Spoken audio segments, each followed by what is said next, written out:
Hey y'all, my name is Liveradinithi and welcome back to my channel.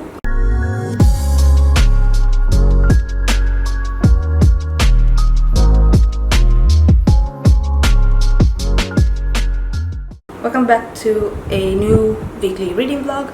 I'm recording this intro at the end of the vlog because I forgot to do one at the beginning. Anyway, in this vlog I'm going to be reading 3 books. One of them has become an all-time favorite and I'm so happy I read it. I can't believe that this book was on my shelf for about a year now and I'm only now getting to it. Without further ado, let's just get on to the video and I hope you like it. Give it a thumbs up if you do. And let's just start. Alright, welcome to the vlog. We have power all day, which is a privilege and I don't know what to do with all this extra time that we have. In this vlog I'm going to be reading 3 physical books. I do have audiobooks for all 3, so I'm going to be switching between the 2. So the first one is A Man Called Uber by Frederick Bachman. This is my first Bachman book. I am 10 chapters in. I'm loving it. I really like his writing style and I really like this character. Uber, he's very grumpy. He's this old man who is a little senile, I would say. And I don't know if this is a spoiler. Yeah, I don't wanna say what happens, but something happens and then life kept interrupting what he was planning to do, and then things pick up from there. And he has these neighbors who move in, these loud, very wholesome and lively neighbors who just interrupts his life. And he's somebody who likes things done a certain way, and they just aren't about that. So that's the first one, and then I'm going to. I picked up Rule of Wolves. This is second book to King's Cast. This I picked up because I just didn't know what to read and my sister was like, oh, why don't you read this? She doesn't know what this book is about, she just picked it up randomly and I figured I might as well like finish this off. I read King's Cast earlier this year and I didn't like the ending. It's just I was like rolling my eyes at like why that was happening. So that's why I didn't pick this up, but I really want to finish not finish, I don't think the series is done, just be up to date with the Grishavas. And also I want to show you like this, there's like really beautiful designs on the hardcover, so it's very pretty. So I'm gonna start that. I haven't started this, and then finally this is something I decided to pick up today. This is a buddy read that I'm going to do with Inosh, and it's Gideon the Ninth by Tasmin Muir. I don't know. So I'm 2 chapters in and so far I really like it. I like how it's written, I like the writing style, especially the dialogues. The dialogues are very fun and modern and very easy to understand. I've heard a lot of people say that this is a very complicated book. So far it isn't, because I mean especially it's sci-fi and there's a lot of skeletons involved, which I like. And I really like Gideon and Harrow's banter and their conversations. It's not forced. Their chemistry is very natural, and they kind of bounce off each other, and it's very nice. So yes, these are the 3 books that I'm going to be reading in this vlog. Hopefully I can get to all of them by the end of the week. I think I can because I'll be home all week and I have nothing else to do. So I'm going to continue reading Gideon the Ninth. I really like the audiobook. I like the narrator. So I'm gonna start with that and I'll update you. Okay, I have to talk about this book, Gideon the Ninth. This is great, this is amazing. I'm pumped, I'm so glad I picked this up. I can't stop reading it. I actually read the 8 chapters twice because I miss it. Because I have to wait till Aisha and Inosh get to this part because we're buddy reading it. But oh my god, I can feel this becoming a new favorite. You have no idea how good it feels to read a book and just fall in love with it after feeling very flat about the books that I've been reading. They're good books, I like the books that I read, but it didn't grip me because these characters, Harrow and Gideon, oh my god, you instantly fall in love with them. They're so well written and they're so different to each other. This is a spoiler-free video, so I'm not going to go into detail, but the idea is you have 9 houses and each house is set in a different planet. So this is in space 15,000 or something years ago, the world died, and then you have this person called the Emperor, who basically is a necromancer, and he woke the world up, right? So every single person is now undead, and you have Harrow and Gideon, who are the only young people, I'm assuming, because we haven't met anybody else. So we have no idea how Gideon was born, because everybody who's in this world are hundreds of years old, and they're all undead people, so they can't really have children. So Gideon just falls out of the sky literally 17 or 18 years ago. I think she's about, I'm not sure exactly how old she is. This is definitely not YA, but I honestly don't know. She's very young. That's what they say. And then you have Harrow, who is the heir to the ninth house, and her parents are also undead, king and queen. And the ninth house is also called like the house of death. They are the ones who protect this locked tomb, because in that locked tomb they have this monster who is like trapped and imprisoned. So if that monster is unleashed, then the world dies again. And then you have like the first house, which is where the Emperor used to live, and the Emperor hasn't been seen in like 9,000 years. So the idea is the Emperor, so like the first house has called upon the rest of the houses to present a lictor. Lictors are the servants for the Emperor, and they are like the strongest and the best soldiers out there. So Harrow, who is like the princess, she wants to be a lictor, and she wants Gideon to be her second in command, which is basically her cavalier. So Gideon's job is basically to be Harrow's bodyguard, in layman's terms.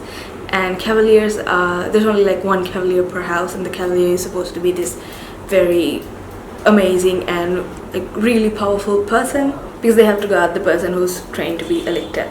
It's very funny, because in the ninth house the cavalier is such a wimpy person who would have preferred to be with books and read poetry, but his father, who was like the previous lictor, the previous cavalier, wanted him to take his place. And he's such a so funny, and it's so cute. It's just like it's as if you put this scrawny little kid to guard the royal household. That's exactly how it would be. And he's so sweet, and he doesn't belong there, he doesn't want to be there. And Harrow is just so nice enough to just ship them off and ask Gideon to take his place, and they both go off to like the first house to compete in this they go to like the cannon house, where they train and become lictors. It's such a great book, and I love the concept. And you have skeletons just bouncing around everywhere as like the guards of these places. It's just so funny, and it's so fun. I love this idea, it's so original. So I can't wait to read this. I already ordered the second book. I don't care how much it's so expensive. In Sri Lankan rupees, I used to buy this book 2 years ago. I bought this book for only 3,500 bucks, and I had to buy the second one for 8,000. Just imagine the difference. It's fucking ridiculous. So when I say we're having a crisis, we're having a crisis. I haven't bought any books at all this year.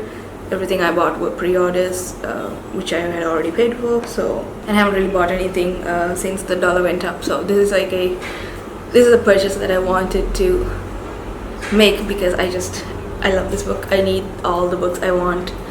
I'm waiting for Nona the 9th to go decrease in prices before I can pre-order it. But yeah, I'm definitely getting this. I can see this is becoming a favorite, especially because of Harrow and Gideon, because I love their friendship. I know it's lesbian necromancers. I don't know if it's gonna turn into romance, but I don't care. I'm all for it. This is something I like. Their chemistry is, oh my god. Friends or more than friends, I don't care. I just want them to be together. They are so great. It's just so it's so natural and just effortless, their chemistry and their banter. It's so good. They literally live to just torture each other, and it's not in a way in like most romances where you just like cringe and roll your eyes because it doesn't make sense. It's not like that here. It's so believable, and it just makes sense why they hate each other so much. they also, it's just, they do hate each other, but then also it's such a, like, you laugh at the way they talk to each other. It's just, oh my god, I can't. It's such a cool relationship. It's only been what, it's less than 100 pages and I'm already obsessed with these two characters. Oh my god, I'm so glad I picked this up. I can't wait to read more.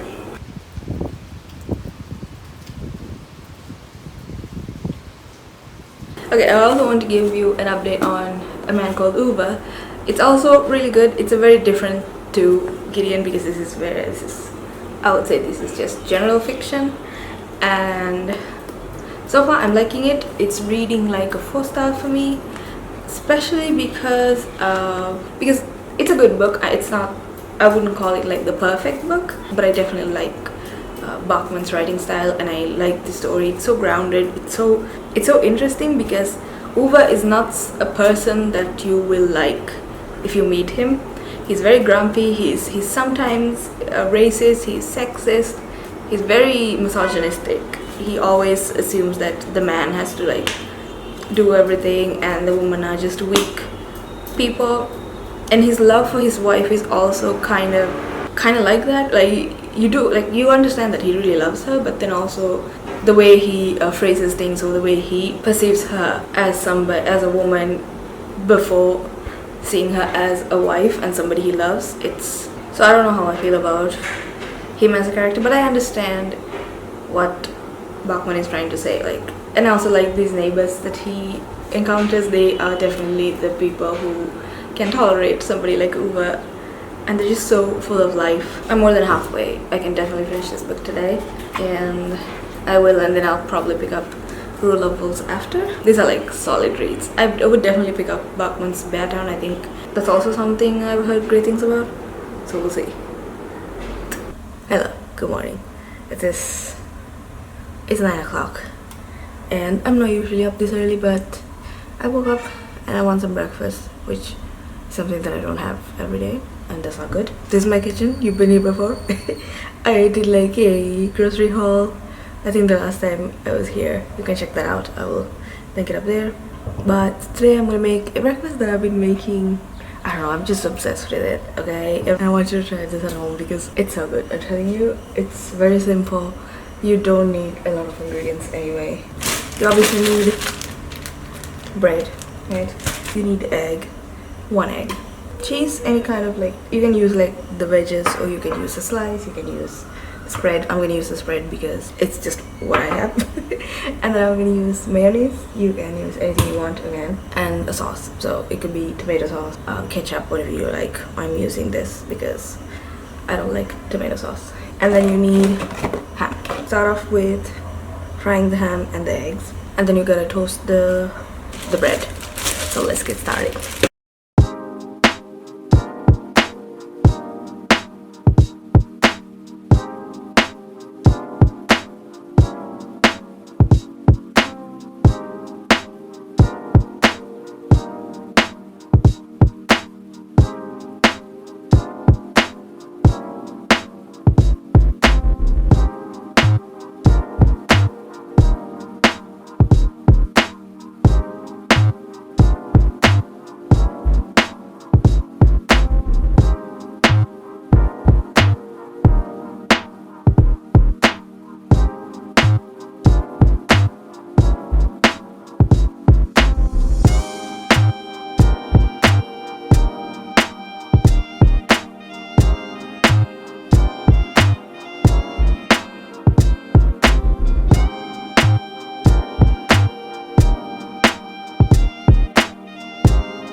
Voila.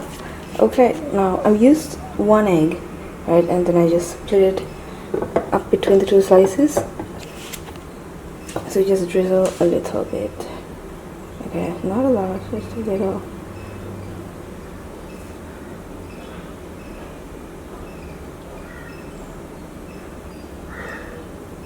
And that's it, guys. It's very easy, it doesn't take long. You only have to spend time cooking the ham. I don't like eating on camera, so I'm gonna tell you. I'm not gonna try it, but I know how it tastes like, so it's really good. What you do is you fold it like this, right? You fold it like a I don't know, like half a sandwich or whatever, and then just eat it like that, like this. And trust me, it's really good. I hope you try it at home because I can't tell you how good it is. I'm obsessed with it. So yeah, I'm gonna eat that. I'm gonna have my coffee and I'll catch you later. Can you see this? Like,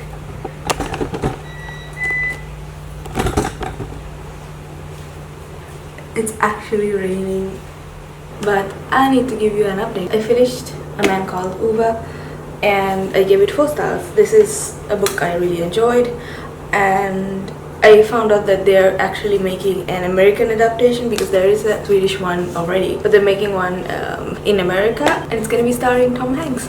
And I feel like Uva is like, Tom Hanks is the perfect casting for Uva. I feel like he can really do a good job. But in terms of this book, I enjoyed it. Uva is a very problematic character, so I need to say that from the get-go. I did not root for him. I did not particularly like him because he's a boomer, and the stuff he says is like the stuff that normally boomers say, and it's stuff that will annoy you, that will irritate you, it's gonna trigger you because he says things without thinking. And even though sometimes people call him out on it in the book, he doesn't really learn from it, and he keeps saying it. And even in like the descriptions, the writer includes those stuff. So that's the thing, Bachman never writes in a way that makes us sympathize with Uva, or like it's completely up to us whether we sympathize with this character or we understand where he's coming from, or whether we decide to hate him regardless of whatever his circumstances are. So I really like his writing style, so I think I'm gonna pick up Beartown whenever I read Bachman again. I think he's a really good writer, and he writes really good scenes that throws you in and make you feel like you're there with the characters. For me, like there were a lot of scenes that I felt like I'm in Uva's kitchen, or like I'm walking down the road next to him, listening to him complain. So his writing style it's brilliant, and all that to say, the story is great. It's just not a character that I'm gonna root for, and I like he wrote it that way because when you write a book, you expect the reader to root for like your main character. You want them to succeed, you want them to be okay. So Uva, I honestly didn't care, and like for me, in my opinion, everything that he says and he does, there are redeeming qualities to him, but a lot of the stuff it's very problematic. So I wasn't rooting for him. I was like, okay, you know, if you were my neighbor, I probably wouldn't talk to you.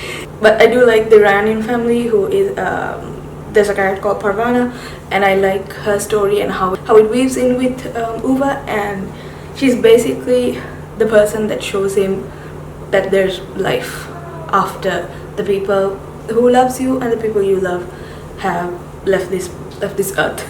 And I like the message that this book is trying to convey. So there's trigger warning for like suicide, because I feel like that's majority of the book revolves around that. But I have to say it is handled respectfully, so I do like it. It's just like I said, I don't want to. That's why I can't give 5 stars, because there's a few scenes pertaining to one character that it's not even described in conversation, right? It's described in the writing, and it doesn't really sit well with me. I don't really like that sort of writing. I feel like it's unnecessary. Like you can convey that with Uva's words when he's talking, but you don't really have to describe it that way. So that's the only thing and I felt like some of the scenes, like towards like the middle part of it felt a little slow and repetitive. But again, like, I understand why. This is a very grounded story. You're just talking about Uva's life. You know, I think it's like, I would say it's a couple of months or maybe a year, and so his life is very mundane. It's very repetitive. It's very routine. So I understand why the writer felt the need to write like that. So I respect that, but then again, like as a book, it kind of felt a little lagging. And I didn't cry at any moment, because he's not a character that I was attached to or just rooted for. So that is Uva. I'm gonna put this back, and I'm gonna continue reading Gideon, because Gideon is my life right now. I'm so mad that it's gonna take such a long time for Harrow the Night to come, because I know once I finish that book, I just want to continue. I might just read it again. I don't know. I also started Rule of Wolves. I really like this. Started this. I'm only like 3 chapters in, and so far it's alright. It's it's very YA, so can't help it. I am gonna read this. Yeah, but right now I'm gonna get on with Gideon and read a few chapters because I've been dying to read that book.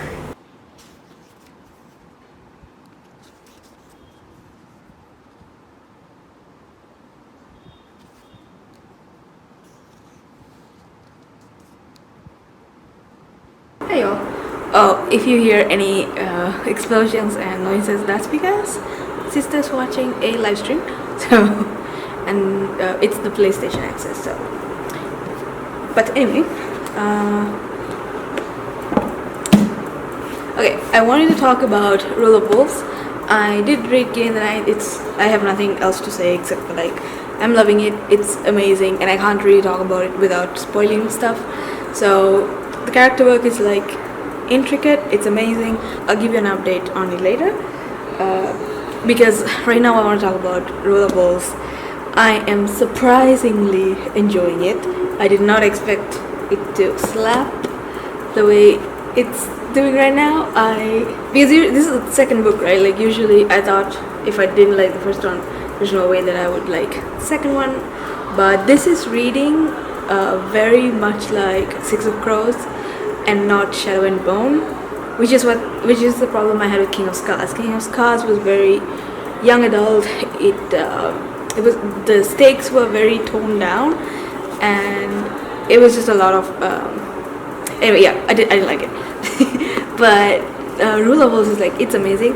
I'm loving Nikolai and Zoya. Like their relationship is like, it's what's doing it for me. And also Nikolai as a king, he's really coming into his own in this book, and the stakes are much higher. The choices that he's making will have very lasting consequences, and he knows that. There's like a really nice scene with David, Jenya, Zoya and Nikolai and Toya and Tamar, where they were discussing about rockets and they're discussing about bombs and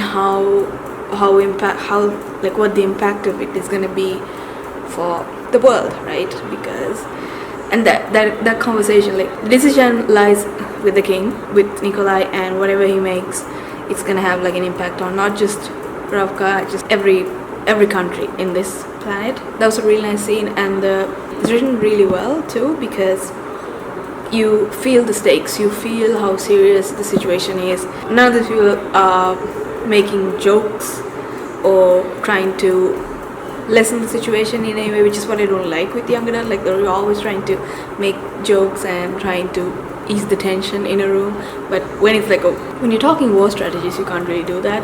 So I like it. It's definitely giving me Six of Crows vibes and giving me a lot of feelings about these characters, and I'm definitely starting to care about these characters. Jenya and David, I anyway care about them, especially after the TV show. I really like them, and this is not a spoiler, but there's a scene where David mentions that he has a 17-step recipe for tea, and he's very insistent on it, and so I found that scene very cute. I really like him and Jenya together. There are really I think there was a scene where he says that I don't argue with my wife and she's right, or something like that, and that actually made me smile. He just says that so matter-of-factly, as if like everybody's doing that anyway. So I like it.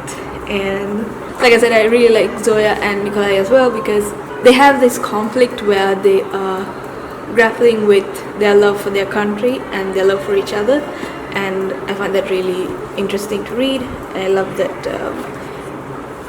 Leigh Bardugo as a writer has given both equal weight, because these two people, one is a king, the other one is a general, so of course they feel that duty to their country much stronger than any normal person would. So that's really fascinating to read. I'm really enjoying them. They're growing on me. One thing I have to say is, this is a spoiler, so I can't really say it, but what happens at the end of the book and that whole plot line, I don't like it. I'm like, why is this like we did this already? Like I would have liked to see a newer character than the people that are showing up in this book, but yeah, so that's really not my favorite plot line. And also, with regards to Nina, again, like, Nina is not my favorite character in this book. It's definitely Nikolai and Zoya and David and Jenya when they show up, because Nina is definitely in the back burner here, and sometimes I feel like she's kind of off the stove as well, because you build this character up really well in Six of Crows. You give her such a mundane plot and such a stagnant plot. Quite sad. And it's not. The Nina in this book, if she was the one in Six of Crows, she wouldn't have been my favorite character. Nina is my favorite character in Six of Crows. Like, after Cass, it's definitely Nina and then Matthias. So I wish, like, she didn't put these characters in this book. She feels very unwelcome, and it feels like she doesn't belong in this story. But that's what I wanted to talk about. I'm gonna read some more. I really want to finish this because I like where it's going, and I like the war aspect of it with Frida and Shuhan. I like how Kerch fits into all this. It honestly feels like Kerch honestly feels like America during the World War II, just feeding all the weapons and stuff. But this is a very happy surprise, and oh, it matches my sofa. I like it when I can gush about books because it really makes me happy. I mean, all 3 books I'm reading for this vlog are actually really good books. They're turning out to be much better than I thought, and I'm so glad. It really makes me happy when I can gush about books more than trash them, because I like to read about good characters, I like to read about good worlds and just fun plots. That's exactly what I'm getting. So I'm really happy, because I thought, like, because Gideon is so good, I thought this wouldn't be as impressive, but it is, like, in its own way. This is like this is definitely my 3rd favorite book in the Grishaverse after, like, Six of Crows and Crooked Kingdom. This is definitely the 3rd. So I'm gonna continue reading and I will give you an update. Yeah, right now I'm on page 208.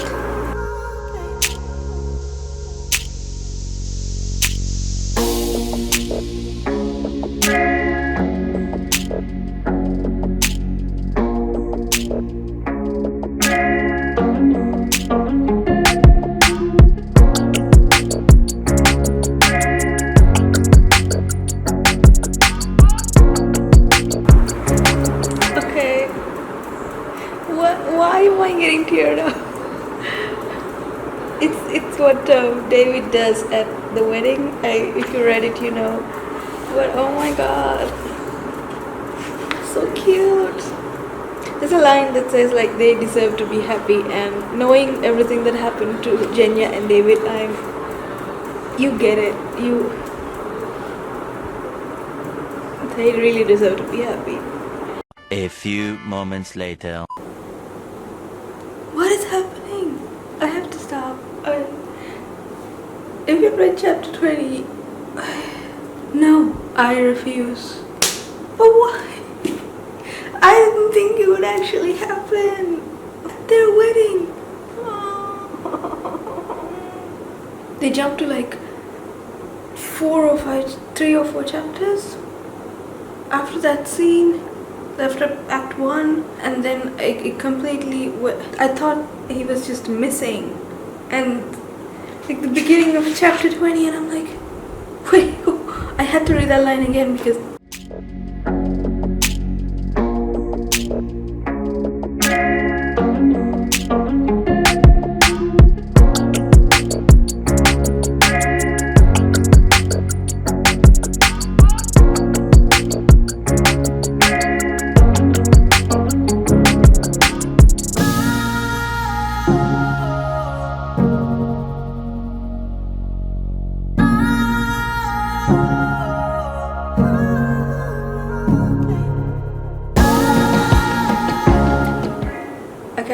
I need a break. And I need to talk to Aisha. I need to make sure that this is actually true. I'm not done with the chapter, I know, and it keeps going. So catch up once I'm a little bit more put together, because I did not expect this. Okay, oh my god, I was not ready. Jesus Christ, I was not ready. This is such a random book that I picked up. I didn't know it was gonna happen. Oh my god. Like a lot of the books, I know what I'm getting myself into. I should have known. But I took this book way too lenient. I don't know what the word is. I took it very less seriously, and she got me. Okay, I'll talk to you later. Okay guys, it is Monday and I'm coming here to end the vlog.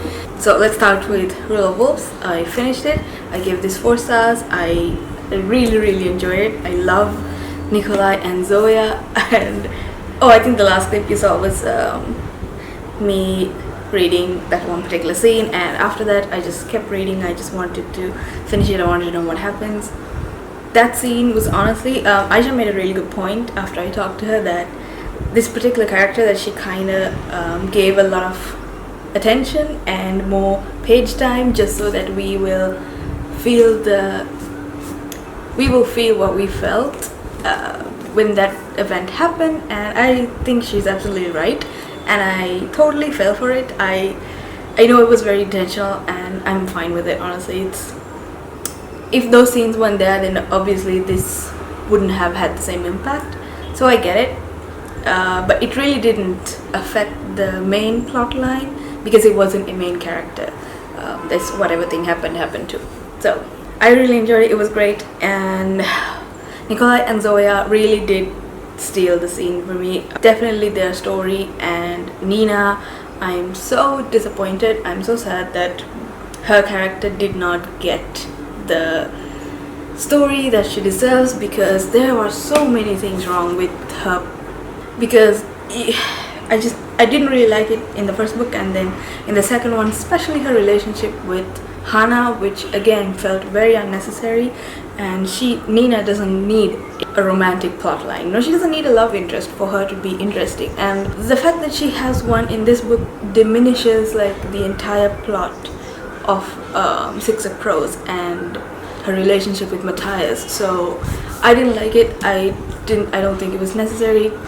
It's great that she's bi, and I don't think this is a spoiler, but yeah, it's great that she's bi, but I don't want her to have a love interest in every book just to make her interesting, because it didn't work. I didn't like it.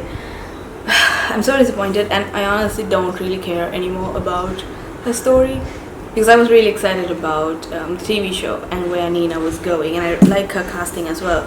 But now at this point, I'm like, knowing how it ends and knowing this is where her character is headed, I'm just like, well, that's disappointing. I don't really care. I'm much more interested in Nikolai and Zoya now, because Zoya especially has a really good story arc.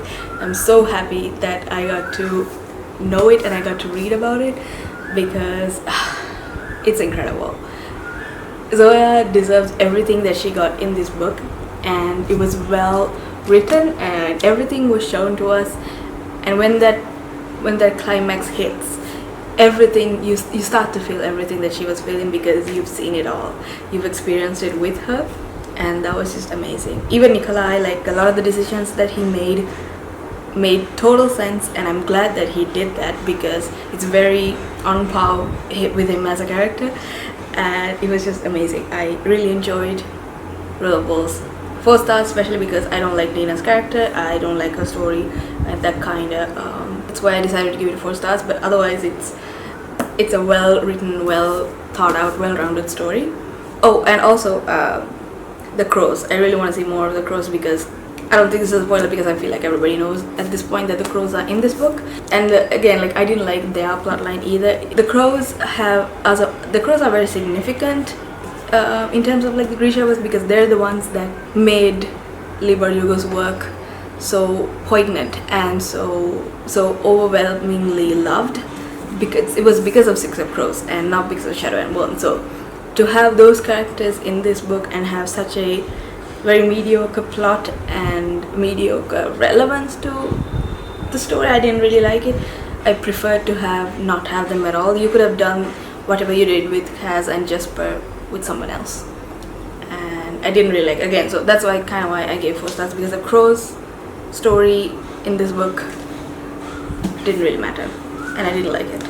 So I hope she writes more, and I hope the next book is Six of Crows related and not in Rabka, but yeah, anyway, we'll see. Okay, now moving on to the best book I will probably read this year. I don't think anybody can top this. I don't think anything can top this. That is Gideon the Ninth by Tasmin Muir. Oh my god, I can't. This is 5 freaking stars. It's 1,000 stars. I can't stop gushing about this book. I can't. The ending, and I was eating it up. I literally had goosebumps reading like the last, I think it was act 4, like the entire thing. Okay, such an original idea. It's such an original concept and an ending. I did not see it coming. I don't know if I would see it coming reading it again. I'm definitely gonna read this again, because this is gonna be even better reading it in retrospect, because I know what's gonna happen. I'm shook. I'm actually shook. This is an all-time favorite. I love Gideon, I love Harrow. Their relationship is incredible, and the romantic undertones, my god, I can't wait for. I ordered Harrow the 9th. I'm not gonna read it on ebook. I need the physical copy. I need these books, and I'm gonna pre-order Nona the 9th. Damn, what a book. I mean, just pick this up. This is gonna be very confusing, and you're gonna be really annoyed that you're not getting it. That's okay. You don't have to get everything that's happening, because you have to read it the first time, and then you will, once you finish the book, you're gonna want to pick it up again and read it again. So don't worry about it. If it's confusing, just keep going. You don't have to know everything, because everything will be explained towards the end, and it'll all make sense. Just know that this is a murder mystery in space with lesbians and skeletons. That's all you need to know. Oh man, there are so many things I want to talk about, but they are very spoilery, and if I give it away, I'm doing a severe disgrace to the book. So I'm not gonna say anything. Just that, pick this up, and or at least add it to your TBR, because this book needs to be kept on a pedestal and on a shrine, because it is that good. It is that good. I'm obsessed. I can't stop thinking about it. I can't stop looking at fan art, and I need Harrow the 9 to come soon. Yeah. All in all, this was a great week. I managed to finish 3 books, which is very unlike of me, and it's very unlikely that all of them were really, really good books. I mean, 4 stars for Rule of Wolves, 4 stars for A Man Called Ove, and 5 freaking stars for Gideon the 9th.